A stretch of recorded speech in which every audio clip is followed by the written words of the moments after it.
The Witch of Blackbird Pond by Elizabeth George Spear, Chapter 21. On a lecture day in April, 2 marriage intentions were announced together in the meeting house. John Holbrook and Mercy Wood, William Ashby and Judith Wood. The Wood household was busy from dawn till close to midnight. There was so much to do if all were to be ready for the double wedding that was set for early May. There was the vital matter of 2 dowries.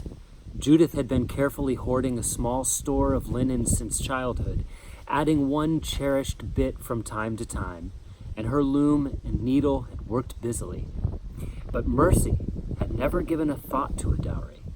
She had not a single pillowcase or linen napkin that she could call her own. Now, though Rachel fussed and stitched, Mercy still regarded the whole problem with indifference. Why did she need a dowry, she argued practically, when she was really not leaving home at all?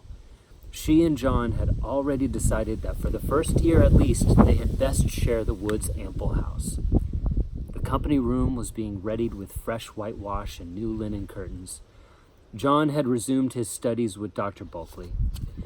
All his uncertainty had disappeared, and his steady eye and voice plainly revealed the core of strength that Kit had always sensed beneath his gentleness.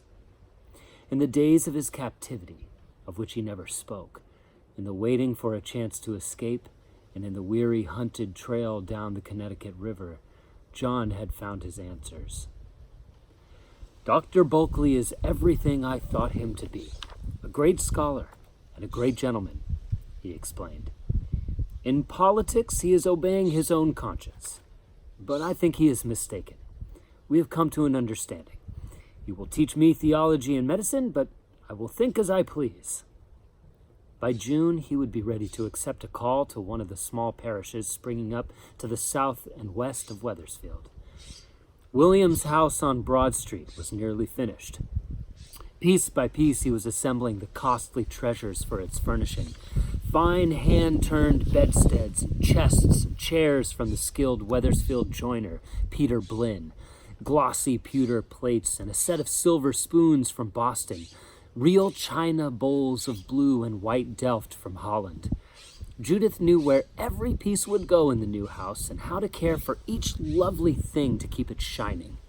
She and William spent their evenings in happy planning, and their contentment was good to see. Kit had never found William so likable before. In the midst of all this preparation, Kit silently made her own plans. She would not share them with anyone till every detail was carefully provided for. Her leaving would be a shock to them, she knew. Rachel and Matthew, in his own way, looked upon her as a daughter. But even a daughter, though welcomed and loved, could come to be a problem. There was no real place for her here. With John to help with the planting and Mercy still sharing the work of the household, there was no obligation now to hold Kit to the tasks she hated. They would protest. They might even sorrow a little, but in their hearts, wouldn't they be relieved to see her go? The ice on the river broke into great floating blocks and gradually thinned and disappeared. The ferry boat began its daily journeys from Smith's Landing back and forth to the opposite shore. Small boats slipped out of their winter moorings, and one day a bustling, cheering crowd thronged along High Street to greet the first sailing ship up from New London. That afternoon, Kit climbed to the attic and surveyed the small 7 trunks. She had not looked inside them all winter. Now, one after the other, she threw back the lids and lifted the filmy dresses, holding them up to the dim light. How long ago it seemed that she had worn these things. Could it be not quite a year? The silks and muslins and gauzes still gleamed unworn and beautiful, and doubtless they were still fashionable. She touched them wistfully. It would be good to shed these shabby woolen garments and feel once more the softness of silk against her skin, and to hear the rustle of petticoats wherever she moved. But the dresses must serve another purpose now. Would they bring enough to pay her passage on a ship? Fine cloth like this was rare in Connecticut. In many families, she had learned, one dress such as these would be handed down through 3 generations as a cherished possession. Surely in Hartford, or perhaps even here in Wethersfield, she would find willing buyers, even though she had not yet worked out a plan for approaching them. As she lifted the peacock green dress, she hesitated. How radiant Judith had looked in this dress. "If only William could see me in it," she had said.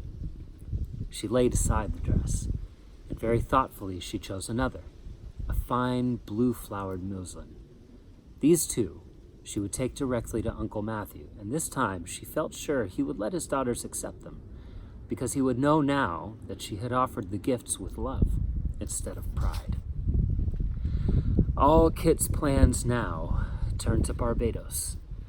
She had no illusions about the prospect before her. She would not be going back as Sir Francis Tyler's granddaughter. She would go as a single woman who must work for her living. Her best chance, she had decided, lay in seeking employment as a governess in one of the wealthy families.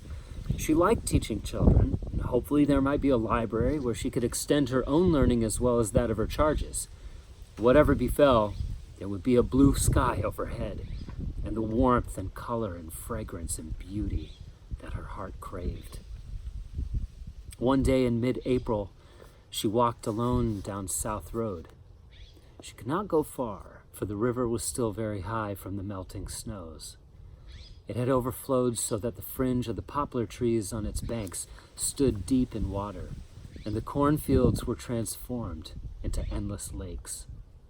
Blackbird Pond had been swallowed up, and Hannah's house, had it still been standing there, would have been flooded up to its thatched roof. Poor Hannah. How had she endured this ordeal year after year, watching while the water crept nearer and nearer, stowing her valuables higher in the rafters, moving away goodness only knew where to wait out the season in some deserted barn or warehouse, and creeping back when the water receded to scrub out her house and replant her soggy garden. Kit was thankful, as she had been so many times when the wind howled and the snow piled higher, that her friend was snug in a proper house. But she knew the pang of homesickness nonetheless. The little cottage had been very dear to her. She perched on a sun-dried rock and sniffed the air. There was an earthy, indefinable scent that stirred her senses. The new shoots of the willows were a sharp yellow-green. The bare twigs of the maples were tipped by swelling red buds. A low bush nearby had blossomed in tiny gray balls. She reached to touch one curiously. It was furry and soft as the kitten that Prudence had held in her arms that summer afternoon. All at once Kit was aware that this New England, which had shown her the miracle of autumn and the white wonder of snow, had a new secret in store. This time it was a subtle promise, a tantalizing hint of beauty still withheld, a beckoning to her spirit to follow she knew not where. She had forgotten that summer would come again, that the green would spread over the frozen fields, that the earth would be turned up to the sun and the seeds sown, and that the meadows would renew themselves. Was this what strengthened these New Englanders to endure the winter? The knowledge that summer's return would be all the richer for the waiting? Yet the spring air held a sadness too, sharper than all the loneliness of winter. The promise was not for her. "I'm going away," she thought, and for the first time the reminder brought no delight, only a deeper longing. She did not want to leave this place after all. Suppose she should never walk in the meadows again. Suppose she should never sit in the twilight with Mercy, or see Judith in the new house, or the girl Prudence would grow to be. Suppose she should never see Nat Eaton again. Suddenly she was trembling. She snatched at the dream that had comforted her for so long. It was faded and thin, like a letter too often read. She tried to remember how it had felt to stand on the deck of the Dolphin and see before her the harbor of Barbados. The haunting joy eluded her. The dream shores were dim and unreal. Why had she closed her heart to the true meaning of the dream? How long had she really known that the piercing happiness of that moment had come not from the sight of the harbor at all, but from the certainty that the one she loved stood beside her? If only I could go with Nat, she realized suddenly. It wouldn't matter where we went, to Barbados or just up and down this river. The Dolphin would be home enough. There is no escape if love is not there, Hannah had said. Had Hannah known when she herself had not even suspected? It was not escape that she had dreamed about. It was love, and love was Nat. It must have been Nat from the beginning, she admitted now, and with that knowledge came a sureness that she had never known in all the last bewildering year.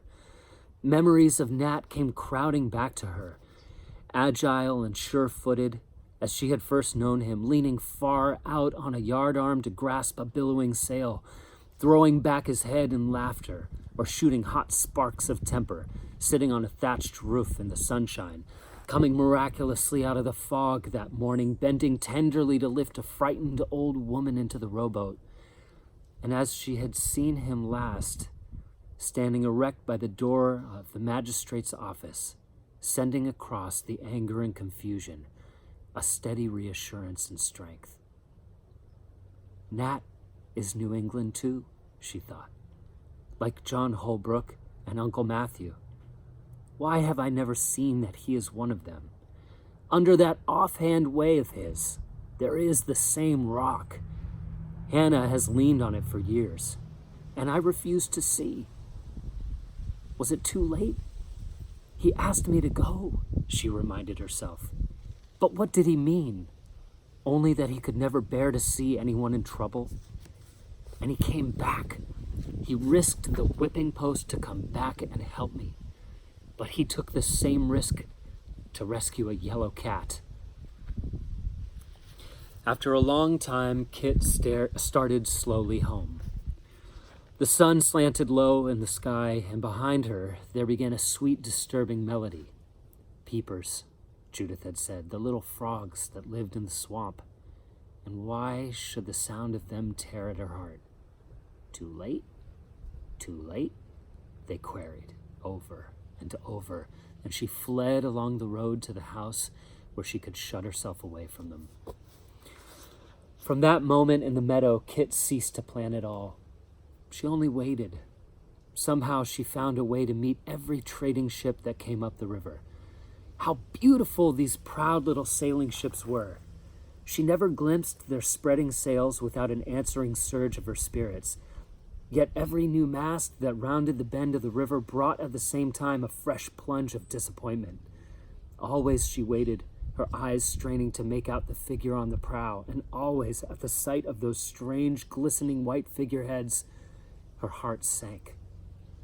Why did the Dolphin not come? On the 2nd day of May, as she came out on Wethersfield Landing, a trim little ketch was already tied up, fresh painted, with clean white canvas and not a barnacle on its hull. It must have been newly launched. The wharf was a confusion of unloading and bartering. A seaman in a blue coat bent to check a row of barrels, and as he straightened up, even before he turned, or before she consciously recognized him, Kit began to run. Nat! The greeting burst from her. He turned and saw her, and then he was running too. As he caught her hands, she came to a stop. The wharf, the ship, and Nat himself swinging in a dizzy arc before her eyes. Kit? It is Kit, isn't it? Not Mistress Ashby. Oh, no, Nat, no! I thought the old Dolphin would never make it. The blue gaze was too intense. She had to look away, and abruptly she was conscious of the crowded dock. She pulled her hands away and stepped back, trying too late to retrieve her dignity. "How is Hannah?"